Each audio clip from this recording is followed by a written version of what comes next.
It's time for a full tallow rendering tutorial. We're going to go fully from start to finish, all the steps of the process, lots of tips and tricks and all that stuff. So we're going to go from this raw fat to this beautiful cake of tallow that you can use as is, or you can turn into a ton of different products. So tallow is just rendered beef fat. So that's what I've got right here is just raw beef fat. This right here is leaf or suet fat. This is the fat from around the kidneys and the liver, pretty much just what they'll consider organ fat. And then this is trimmings from the rest of the cow, basically. So all around the muscles and everything like that.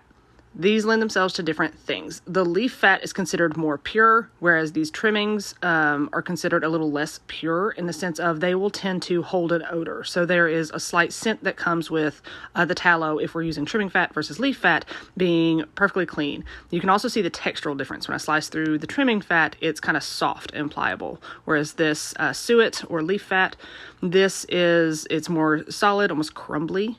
So that's just a quick way to discern. They both render out a pure tallow. Like I said, the leaf is just going to be scent free. Basically, I could sit there and smell this like straight off the cow and it doesn't really have a scent. Whereas the trimmings are going to have a little bit of an odor to them, a little bit of that beefy smell that will come through just very faintly on the final product. But the purpose of what I do is to decrease waste. If not, these trimmings would just go into the trash. So instead, we're going to turn them into product. So I'm simply going to chop this up into small pieces. The smaller the pieces, the more surface area you have whenever we heat this up for that fat to render off and turn into a liquid.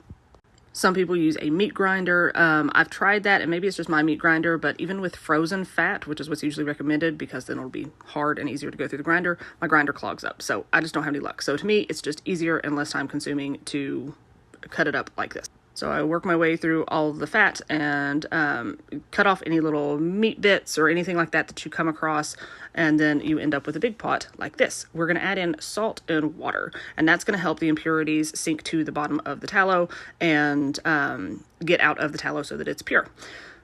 I do about a quarter cup of salt and a quart of water for every 10 quarts or so of chopped fat pieces. So you're going to stir this every once in a while, make sure nothing's sticking to the bottom. With that water, it's going to kind of keep the bits off the bottom so they don't burn. We're going to put this on really low heat. And after a little while, you're going to start to see, as I pull this back, you're going to see some of that liquid fat rendering off right there. And that's just going to keep happening. You're going to want to let this cook on super low heat, as low as your stove's going to go, or you can do this in a crock pot if you want. I don't feel like you kind of get the yield that you should on a crock pot, but it works just fine. Eventually, you're going to get kind of everything turning white. I've got two big pots going here. You can see how much it kind of reduces down as it turns into a liquid.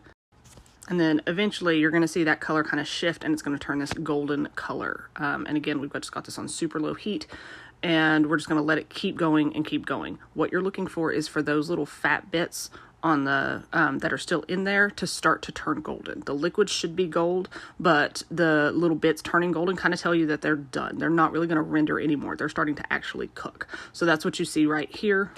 So these bits are starting to actually cook. Now, if you were to continue to cook them, you're just going to get more and more of that beefy smell in your tallow. So I prefer to stop here.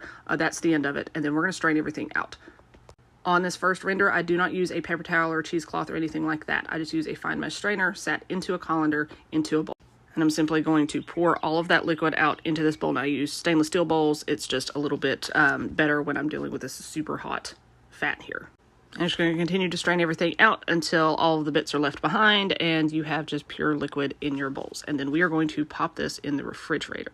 Now, you can fry up those little bits that are left behind. Those are cracklings. Once you fry them, they'll get super crispy. You add some salt and some other seasonings, and they're a pretty good snack. We just are not going to eat this much because I'm doing so much fat at a time. Now, after that tallow has been in the refrigerator overnight, it's solidified. It turned into this beautiful white color, and we are going to pop this out of the bowls and cut into it. We're going to scrape off any bits on the bottom, check and see what it looks like throughout, get a good smell of it, and see kind of where we're at in the process and how much more we need to do.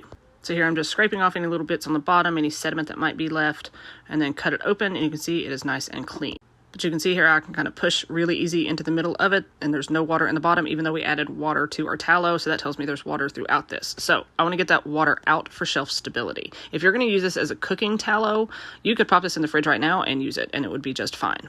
However, I'm going to throw it back into a pot, and we are going to render this again. Even if you're using it as a cooking tallow only, I suggest doing this just to be able to run it through a filter. So we're basically just melting it down, liquefying it, and we're going to run it through a filter When you're melting it down on the stove like this for a render, be sure to turn the heat up just a little bit after it's melted and then listen. Once it stops sizzling, that means the water should be out of it. And that means you've just improved the shelf stability for your final product.